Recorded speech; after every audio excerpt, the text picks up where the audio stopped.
Hello everyone and welcome back guys to a brand new video where today we're here back with some league racing. Yes, something very different and something we haven't done for a long time on this channel. For those of you guys that aren't aware, league racing is basically F1 2020 but online against other real people.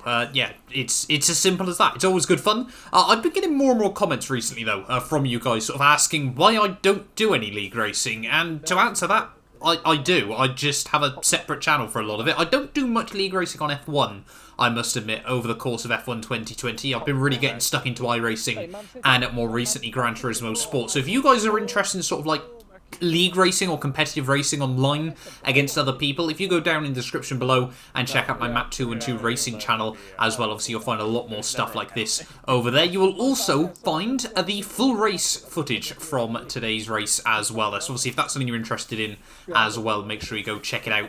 But yeah, we're going to be jumping today with some F1 2020 league racing. This is TOR round 7 from the French Grand Prix. It's a league that I haven't, well, I've been signed up for since the start of the year. Unfortunately, I only made it in as a reserve. This is round 7, like I said, in the first race of the year that I'm able to do. But obviously, if this sort of thing is something you guys do want to enjoy, maybe, just maybe, I'll bring some F1 2020 league racing back to the main channel. You know, as we're looking towards F1 2021, I'll probably do a couple of leagues again. I always like to do at least a couple of seasons on the F1 games, and do generally have quite good fun with them a lot of the time nowadays as well then. But yeah, this is, of course, Circuit Paul Ricard, though. Like I said, we're a reserve for this league, so I don't know how many races we're going to be able to do over the course of the season. This time around, we're in the Renault with our long-term friend Fredster332 as well, and this is my fastest qualifying lap. Now, obviously, the French Grand Prix is a one-stop strategy, but not in the simplest of terms there. The aim around this track is pretty much get P11. I'll be honest with you guys, it's a hard-medium strategy is the best way to go around this Grand Prix as well. So yeah, really want to start outside the top 10,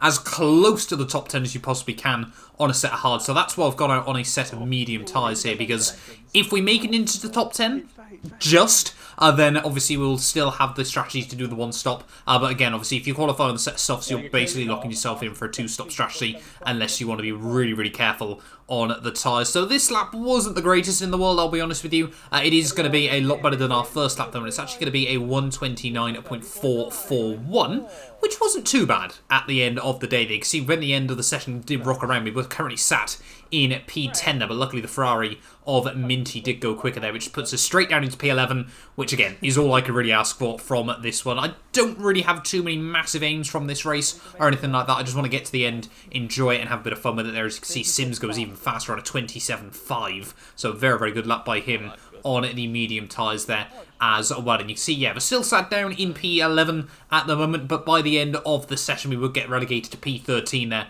as one of my other good friends, Humperdinck, managed to put it into, I think it was 11th place at the end of the session there on a set of the soft compound tyres. So yeah, the strategy looking good though for us. As you can see, yeah, Fredster, our teammate, down in P10, a bit unfortunate for him, but he is on the medium compound tyres there, and Brandy and Luke, like I said, just in front of us, Ventham just behind as well. But yeah, let's head down to the circuit then, ready for the French Grand Prix. Like I said, round 7 of the year, and yeah, the strategy, the hards to the mediums, and I didn't actually realise that until we were on the grid for this race there. As you can see, just changing around the fuel loads ever so slightly. I was actually going to stick with the medium hard tyres there, but luckily, again, we had Connor in the party, pretty much an expert on F1 2020. He knows exactly what he's talking about. So, generally speaking, I listen to him with most stuff on this game there. So we're going to fiddle around with the strategy then. Like people were saying, the soft tyres just go off too quickly, and the mediums towards the end, you know, you just want that little bit of extra pace. The hard tyres at the start of the Grand Prix. Obviously, this track with the huge Mistral straight is all about just staying in the DRS of the cars in front of you there. If you can get stuck in a train on the hard compound tyres, say with a few guys on the mediums or maybe even the softs, then you're looking in really good stead, and you can just hang with them and then be a lot quicker in the second half of the Grand Prix. So getting ready then on the grid for round 7 of the year. You can see Luke just in front of us lining up. Hopefully we can get a nice clean tidy start. Obviously turn 1, quite a big braking zone around here, and not the widest running towards that first corner as well. Might make things a little bit tricky, so we're not going to take any risks whatsoever down in towards that first corner then. As we get ready for this race from Paul Ricard, then the 5 red lights are going to be coming on in just a moment. Then it's been a long time since I did a league race on F1 2020. It's 5 red lights, and it's lights out, and away we go. They're not responding well to the lights and getting off to an absolutely awful start there. A lot of wheel spin in third gear there, as you can see, heading down towards turn 1. everyone is just flying past us there as we're going to go very, very cautious on the brakes in towards the first corner there. You can see we've got TMS Ben on our inside through turn 2 there, and we're down into last place of the Grand Prix off the start there. So 6 places lost off the start there. Just see, oh, Jork on the outside. I didn't actually realise this at the time. He actually got an illegal overtake on us down in towards turn 1 there. So unfortunately for him, he picked up a 5-second penalty because we weren't able to get back past him quick enough in the Grand Prix there. As Jork's going to try and look round the outside out onto the Mistral straight for the first time there. But yeah, not the best start then in the world to this Grand Prix. Last place down at turn 1 there as we're going to try and get a little bit of a run on Jork. But like I said, we were playing the long game in this one here today. We're going to try and save a little bit of fuel, save a lot of our ERS as well. This track very, very high on the ERS usage. It's right up there with the likes of Zandvoort and a couple of the other circuits there. So my aim was just keep it clean, keep it tidy, go for overtakes later on. Hopefully we can come on strong in the second half of the Grand Prix. And most importantly, do not get track limits warnings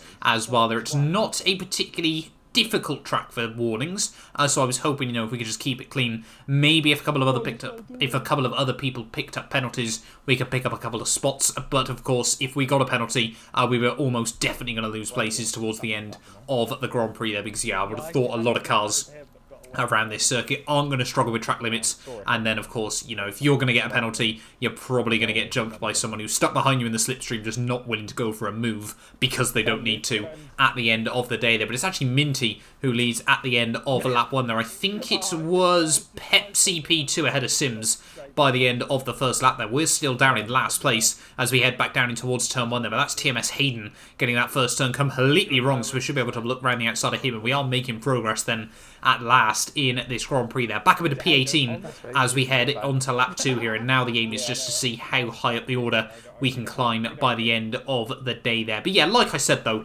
this one was going to be a big learning curve for us.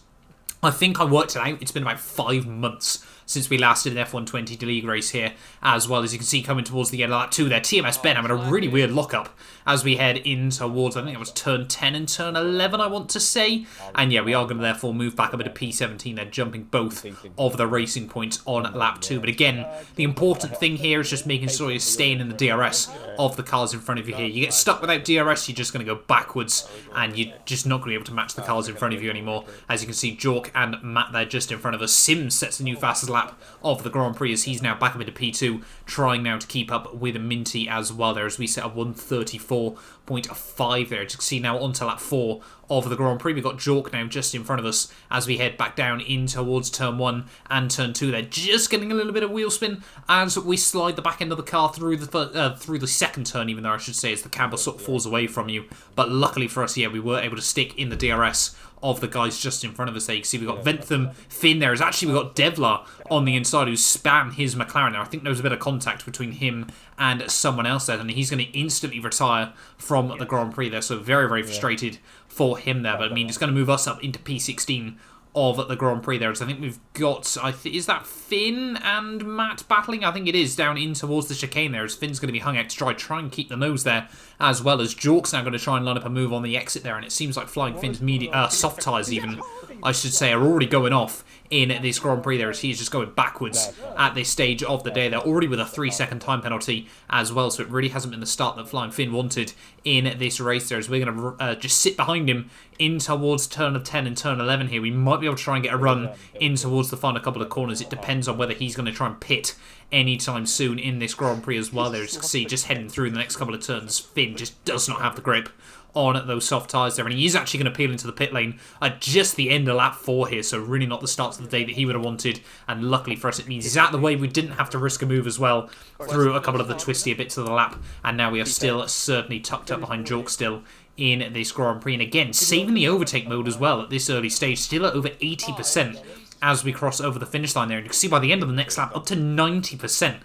Obviously, we were just using the DRS as we needed to, but trying to avoid using too much of the overtake there. We were trying to keep it level, sort of around the 80 to 90%. Obviously, we don't want a completely full battery, because it just obviously means you can't end up with more than 100% charge. So obviously, if it's getting up to that point, then you're just wasting potential energy that, of course, you can use for free in these Grand Prix there. But there's a couple more cars into the pit lane, though. We are slowly moving our way up the order there. Obviously, this is all the soft compound runners, obviously making their first of probably 2 stops if they're pitting this early on in the Grand Prix. I think people were saying, if you could get to sort of lap 8, you could probably make the 1-stop work on them. But yeah, this early stage, though, still way too early to be considering trying to drag the hards to the end of the Grand Prix. Or even if you could, it just wouldn't be an effective strategy. You're better off doing 2 sets on the mediums here. But closing it to the back of Jork, though, as we head through the chicane. And unfortunately, on the exit there, he's just going to dip the wheel over the curb. Somehow not get any damage in that situation there. He did skim the wall, but a fantastic save by our Tempest Motorsport teammate there as well. And that's going to move us up into P12 of the race there, as now we're behind our fellow TMS Matt at this stage of the Grand Prix. We're 212, he's 45 though, as you can see. Ventham still just in front of him there, as over the next couple of laps, still trying to pick up more places as more and more guys do make their stops here. I think now it was Pepsi into the pit lane, no, it was Sims even, sorry, I should say, who's going to try and get to the end on a set of hard compound tyres there. 20 laps is no easy feat, shouldn't be impossible, but yeah, certainly isn't going to be easy for him as well there, as that's going to mean Pepsi re-inherits the lead of this race as well there, as we're, yeah, like I said, all over the back of Matt there is Minty, new fast lap of the Grand Prix, a 1:32.56 there, so only half a second quicker than us at the moment, so the pace wasn't too shabby at this early stage of the race there. You can see now we're going to start testing the waters, see what the top end speed of the car is like, as we just get a little bit of wheel spin out onto the back straight there, getting a little bit of a wobble, as you really don't want to try and take too much of that inside curb there. But of course, Matt's still with the slipstream and the DRS off Ventham in front of him here. You just don't get a run when the car in front of you's got the DRS as well. So we're probably just going to sit back for a couple more laps, just bide our time, keep saving the DRS where we need to as well there. As you can see, we make big gains out of the chicane. They're just going to use a splash of overtake again, test the waters, but unfortunately once more not going to be able to do anything as we head up in towards the infamous turn 9, turn 10 complex of corners as well here. You can see end of lap 8, another car into the pit lane. I think this was, yeah, now Pepsi from the race lead there into the pit. So, yeah, 19 laps isn't going to be impossible on those hard compound tyres, but yeah, certainly isn't going to be easy, so we might end up near him towards the end of the Grand Prix, obviously depending on what his pace is like there. You can see onto lap 10 now, and Matt, yeah, still in front of us with the DRS, so we're just going to probably either have to wait until either Matt makes a small mistake, he loses the DRS. The gap was still hovering about 6-7 tenths between him and Ventham there, but you can see, yeah, still a train of cars as Brandy at the head of this little pack there. I don't think Ventham, though, had any DRS on Brandy that time round, but I think now he might just have gone himself into the zone there. As you can see, we're up to 83% on the battery, 95% as we head out of the final couple of turns there, and just not trying to use any of it at the moment there. Another couple of places picked up as LP Smoke does dive into the pit lane there, so we are now up into 9th place of the Grand Prix and into the points as well, which of course I'd love to try and score in my debut here in TOR. As you can see, end of lap 11, another couple of the medium compound runners into the pits. That was Harvey and Sora there, so now up into 7th place of the race as well there. As we head back down in towards turn 1, the gap between Ventham, Matt and myself really starting to close up though as we head through the first couple of corners there. You can see the gap between all three of us now just 7 tenths of a second, as Jork behind just picked up a 3-second time penalty as well, obviously on top of the 5-second one that he got earlier on in the Grand Prix there. So yeah, pretty much at the halfway stage though of this race now, and things still looking rather good for ourselves at this moment in time there. As you can see, just heading out of the first end of Sector 1 though, trying again just to see what we could do to try and get a run on Matt there. As you can see, using the overtake mode once again, but not really making much gains on him, as he's obviously using the overtake mode. He's got the DRS on Ventham there. We do just about get the car to the inside. We try to be aggressive on the brakes there, a little bit of side pod contact, and apologies to Matt for that one there, but yeah, just not able to maintain the momentum and get comfortably ahead of him into the corner there. If we broke a little bit earlier, maybe we could have got the switch back on the exit, but unfortunately this time around, yeah, just not a move working this time through. But for us though, it does now mean that Matt is actually starting to lose the gap to Ventham. They're starting just to drop out of that DRS zone ever so slightly. Fredster, our teammate, now into the pit lane as well, so I'm into 6th place of this race. But you can see that gap now at 9 tenths of a second, as I think Ventham's now actually got the DRS on Brandy just in front of him. So it's Matt there runs massively wide through turn 2 there. The gap now 1.2 between Matt and Ventham just in front of us here, and this could be critical for us in this Grand Prix, as LP Smoke a 1:32.4, so we're still only 7 tenths off the fastest lap of the Grand Prix. There is now maybe we can get a run on Matt there, just monitoring the gap. It's hovering at pretty much a second exactly there. I think it was hovering at 1.1 as we went over the DRS detection point there, and now surely we're going to be able to get a big run on our Tempest teammate there. As you can see, up the inside we go, a very clean and easy move in the end there, and that's going to mean we're now up into P5 of the Grand Prix, and this is why I tried to save as much battery as we possibly could in the early stages of the Grand Prix. So hopefully, as other cars around us, start to use more of theirs, we can capitalise when they're a bit more vulnerable. And it also means, as you can see, the gap to Ventham just in front of us, 1.1 seconds. It means we can use a little bit of the overtake mode if we need to, just to make sure we get back inside that 1 second mark as well, obviously, because of course we might just be able to fly past Matt, but if we don't get the DRS, I'm sure he'll just be able to come straight back at us over the next lap or so. There's see trying to really maximise the track there, lucky not to get a warning as we head through turn 12 there, and now you can just see the gap to Alex just in front of us there, 1.1 there as Matt behind dives into the pit lane, but are we going to be able to get the DRS on Ventham as well there as we head through the final couple of corners there? We might have got, no, we just miss out this time around there. Is, yeah, like I said, Matt very early into the pits onto a set of mediums, so it's going to be interesting to see where he comes out in this Grand Prix. But as we head back down through turn 1 there, a bit of a second guessing of ourselves, really trying to avoid picking up warnings still in this Grand Prix. I think at this stage of the day we still haven't had a single one at over half race distance there, so very happy with that. Matt, fuck off. Our first race back there. We can see Alex just in front of us. The gap now down under 1 second as we head through turn 6 there. Are we going to be able to keep it just below? I think we are just about going to be able to there. 9.5 tenths, and that is going to be critical for us in this Grand Prix there. As we just get the DRS, means we don't have to use the overtake mode, as Alex has actually lost the DRS to Brandy just in front of him as well. So hopefully over the next couple of laps, we're just going to be able to close out that gap more and more there, as Mel up the road pits as well as Luke Humperdinck in this Grand Prix there. So we're now up into the podium places of this race, as now the team are recommending we come in for our pit stop here on the end of lap 15 there. So 15 on the hards, 12 on the mediums seems pretty sensible in this Grand Prix. But to be honest, the tyre wear have been so good in the first half of the race. I was planning on just trying to take these hard tyres a little bit further here and just seeing whether we could get onto the softs at the end of the Grand Prix there. And I'm sure a lot of you guys are sort of wondering what my plan was behind that. But really all I was thinking was if we could just try and have that little bit more grip in the second half there, we might be able to get past a couple of cars and then get the 1 second gap, and then hopefully be able to hold on from there. As this time around we thought about having a look past Ventham there down in towards the chicane. You can see a little bit of a lock-up from him, so he clearly is panicking about that just a little bit there. But yeah, no move working for us this time round. But yeah, if we could get onto those softs, obviously have the extra grip for a couple of laps, and then really just work our way to the end of the Grand Prix. I was hoping, yeah, maybe, just maybe, we could try and make the difference work there, obviously, but it did require us to be really good on our set of the hard tyres here for the next few laps, and then also, of course, being really good on the softs towards the end of the Grand Prix there, as we ride on board still in towards the final couple of quarters of lap 15 there. Are we going to see Brandy and Ventham pit just in front of us here as we head down in towards the final couple of turns there? Brandy is going to dive it in. Ventham as well is going to dive it in at the end of lap 15 there, so we are going to inherit the lead of the Grand Prix there, 15 laps after we were in last place. I don't think that's too bad going in this race there as well. And yeah, now we just got to try and hold on, see how well these tyres last over the next couple of laps, and just see if the softs are going to be viable towards the end of the Grand Prix there. It's quite a gamble, but again, we didn't really have too much to lose in this race, like I said there. So yeah, 58% on the fronts at the moment there. That should be alright for the next couple of laps as well. So hopefully, yeah, we'll just be able to take them a little bit further in this Grand Prix there. And yeah, our tyre wear, we were speaking to a couple of the other guys in the party, as you can hear in the background, and yes, so far it had been really good up to this point there. As you can see, end of lap 17, end of lap 18. The gap to Sims starting to come down ever so slightly. Fred was up into a net P2 here, but he's going to have to pit towards the end of the Grand Prix as well there. Unfortunately, he had a little bit of a game bug that meant he'd have to do a double medium stint up to this stage of the day there. But yeah, Sims, the gap 5.6 seconds behind us,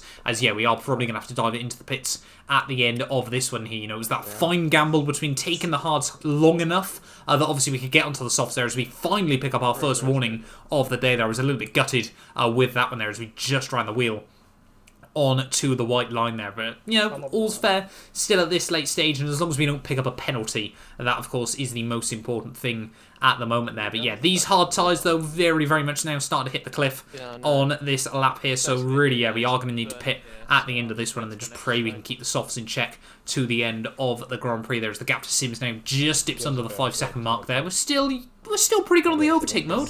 That must be said, you know, on the ERS there. We're still at 3/4 battery at this stage, so hopefully we can just absolutely fly in the second stint here of this Grand Prix. I mean, we've had a few laps led under our belt as well there, so really, really happy with that on our return to league racing there. You can see Harvey and Humperdinck P4 and P5 at the moment there, and yeah, Sim's the only one in the top 5.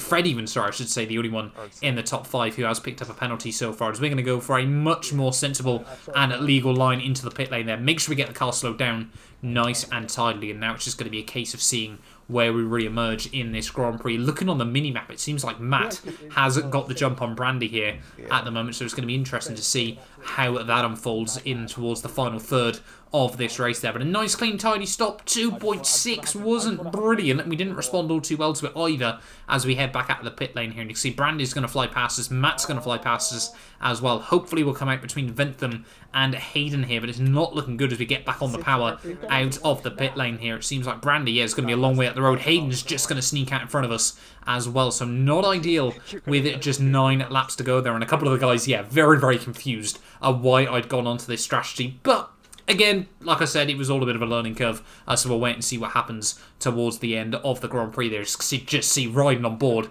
through the first sector here, how quickly we rock up to the back of Hayden once again there. Somehow that one wasn't a warning through turn 6 there, turn 5 and turn 6. But yeah, we're going to be all over the back of Hayden. Surely he's not going to put up much of a fight in this situation as well. There's DRS, overtake mode, rich revs. We're going to be cleanly past him way before we get towards the next corner, and we're back up into 12th place of this race, and hopefully, yeah, we can just rock up to the back of Ventham over the next couple of laps as well and show why I thought this strategy was going to be worth it in the second half of the Grand Prix. There is purple through the middle sector as well. Goes to show the pace we've got in the car at the moment there. But by the end of lap 19, another second taken out of Ventham just in front of us there. Is Sora into the pit lane as well, so he's going to try and take the softs to the end of the Grand Prix there. Just 8 laps to go now of this race from Paul Ricard. There is 2 purple sectors as well. Hopefully by the end of the next lap we can try and go fastest in this Grand Prix. There is, yeah, the gap over the line was about 1.5 seconds. Can we try and get within the DRS window by the time we get out onto the Mistral straight once again? You can just see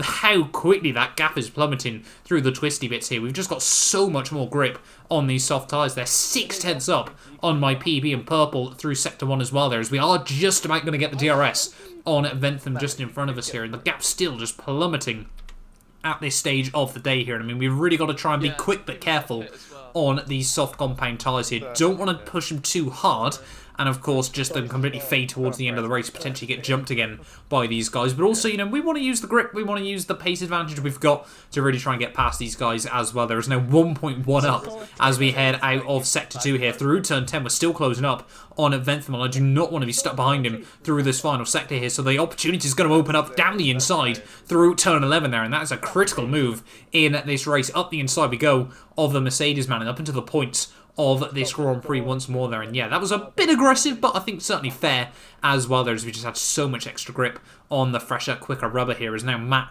just a couple of seconds up the road there as we head down in towards the final couple of turns. And yeah, we're still just going faster and faster at the moment there. You can see out the final corner, not gaining too much on Matt, as I think he's starting just to use a bit more overtake in this race there. But a new fastest lap of the Grand Prix, 1:30.9 there. Very, very happy with that, with just a few laps to go here as we come back through the first couple of corners though once more. Are we going to be able to close down the gap to Matt over these next few there? And by lap 22 you can see the gap down to just 0.4 of a second there. Brandy, the gap down to 3.5, as he was actually closing in on Pepsi as well here with just 6 laps to go of this race. But can we try and get a run on Matt? As you can see, just gets a little bit of wheel spin out of turn 6 there, and surely now we're going to be able to get a big run in him there. You can see using the DRS, and we're going to be pretty much past him as we get into the DRS zone there, so nothing Matt could do in that situation. And now we need to try and get him out of the DRS window as well. As you can see Bill retiring from the Grand Prix, our second retirement of the day there, this time around though in the pit lane. So unfortunately for him, yeah, the Red Bull out of the race there. But yeah, like we said though, trying to make sure we get Matt out of the window there. The gap now 1.1 seconds as we head out of the final corner there. As Fred now into the pit lane as well, means we're going to re-inherit P8 of this Grand Prix. And yeah, we just 4 to go, The gap to Pepsi 3 seconds, the gap to Brandy down to 2. If those two start battling a bit more, this could work out really, really nicely for us in towards the final 3 laps of this Grand Prix there. As we head on now on to lap 25 of this race there. You can see the gap between them now. Pepsi just 1.5 seconds in front of us here, so pretty much the gap had halved to the pair of them here. As yeah, he was really starting to hold up Brandy with just 3 to go of this race, and the tyres still feeling rather good at the moment there. You can see still taking a lot of curb through turn 1 and turn 2 there. So I think Fred is going to take the fastest lap away from us at some point in this Grand Prix there. So unfortunately, yeah, obviously an alternate strategy, not a strategy that's worked for Fred. I know he was pretty upset with how the race went at the end of the day there. We can see coming down through the first sector once again, though. We've got Pepsi and Brandy just in front of us here. Now we've all got the DRS, and is Brandy going to potentially be able to go for a run there? Obviously, Pepsi, without the DRS on anyone in front of him, surely he's going to be vulnerable here, as Brandy's going to have a look to the inside, in towards the Mistral straight chicane here. Is he going to be able to make anything work? There is a bit of wheel-to-wheel contact between the pair of them, and this is working out beautifully for me at this late stage of the Grand Prix. They're taking a lot of curb on the exit, even more contact between the pair of them, though, as we head up in towards turn 10 of this lap here. Pepsi's going to slot in behind. He's not going to be able to do anything to defend from Brandy here, and now surely he's going to be a sitting duck for us as well, as long as these tyres don't go off in the latter stages of this race there. But yeah, we basically done the alternate strategy to Pepsi there. He'd started P2 in this Grand Prix, and I think was leading at the end of lap 1. We were down in last place at the end of lap 1, so you can see just how much better doing it this way around had worked for us at this late stage of the Grand Prix there. Brandy in front of him as well, importantly. 6 seconds worth of penalties with just 2 to go here, so surely, you know, we don't even need to make a move on Brandy. We can just sit behind him to the end of the Grand Prix there, and we will hopefully be able to inherit at least P6 in this Grand Prix there. But now you can see Pepsi has the DRS on Brandy as we head down through turn 1 and turn 2 there, and so we really need to try and make sure he loses a bit of gap to the car in front of him there. And luckily Pepsi, a small mistake through turn 2 there is going to mean you can see the gap now pretty much hovering at 1 second between the pair of them, and surely unless Pepsi nails this, that gap is going to open up as we head through the twistiest bit of the lap here. You can see, yeah, 1.2, 1.3 seconds as we head out onto the Mistral straight once more here. So are we going to be able to make a move?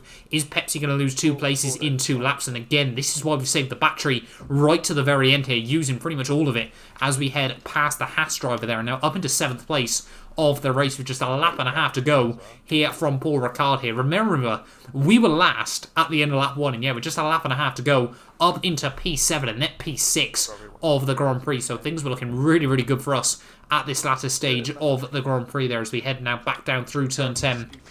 The question still remains, are we going to be able to get Brandy on the road on the final lap of this race, or are we just going to sit back? We're not going to take any major risk to try and get past him. Are we even going to be able to get close enough, as we might still have to be a bit careful from Pepsi behind on those hard tyres there. We might still be able to find just a little bit more towards the end, as now we get the tyre warning light show up once more there as we head down in towards the final couple of corners there. Pepsi, you can just see behind us, struggling to get the front end of that Haas car rotated round, running very, very deep into a couple of the corners there and really compromising his run on the exit there, as we're just pretty much draining the battery as we head onto the final lap there. 6% charge as we head onto the final lap. Unfortunately, no DRS from Brandy just in front of us here, so I don't think we're really going to be able to do anything on the final lap of this race. But Pepsi behind us, still losing a bit of time. He might actually be vulnerable to Alex just behind him as well. The gap between those two, just 1.5 seconds here. So if Pepsi's tyres hit the cliff, he could go backwards. If our tyres hit the cliff, we could still go backwards right at the end of this race there. And you can see the gap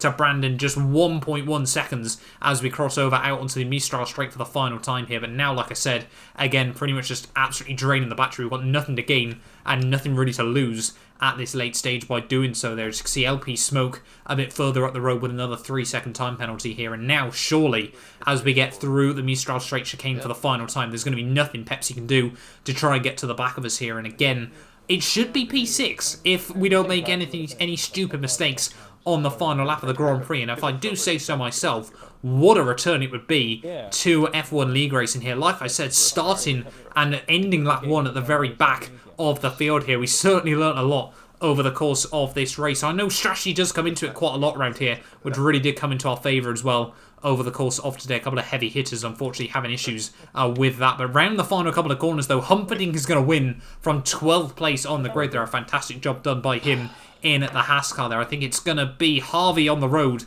in P2 ahead of Sims, though. But we're going to come out of the final corner P7 on the road, but it's going to be P6 at the end of the French Grand Prix there. 8 points on the board. Very, very happy with that at the end of our first race back on F1 2020. No penalties. We managed the ERS to perfection as well, if I do say so myself. So yeah, ecstatic with that result there. Sims, as you can see, came through for P3 ahead of Mel there, with LP smoking 5th, myself in 6th place there. Pepsi, Ventham, Matt Brandy, and then rounding out your top 10 there was Sora and Fred just missing out. Minty, unfortunately, couldn't make the 2-stop work either there. I had a Hayden, Jork, and Ben there, with Finn, Bill and Devla, the only 3 drivers not making it through to the end of the Grand Prix. But yeah, like I said, a massive, massive learning curve, but still really, really good fun. I've tried to edit this video a little bit differently to some of our old league racing highlights, trying to give you guys a lot more information, sort of what I was thinking, what was going on over the course of the race there as well. Obviously explaining why this video has gone half an hour in length as well there. But yeah, like I said, let me know whether you guys do sort of prefer this style of content as well. You know, I want to get back into some league racing. I want to make you guys more league racing content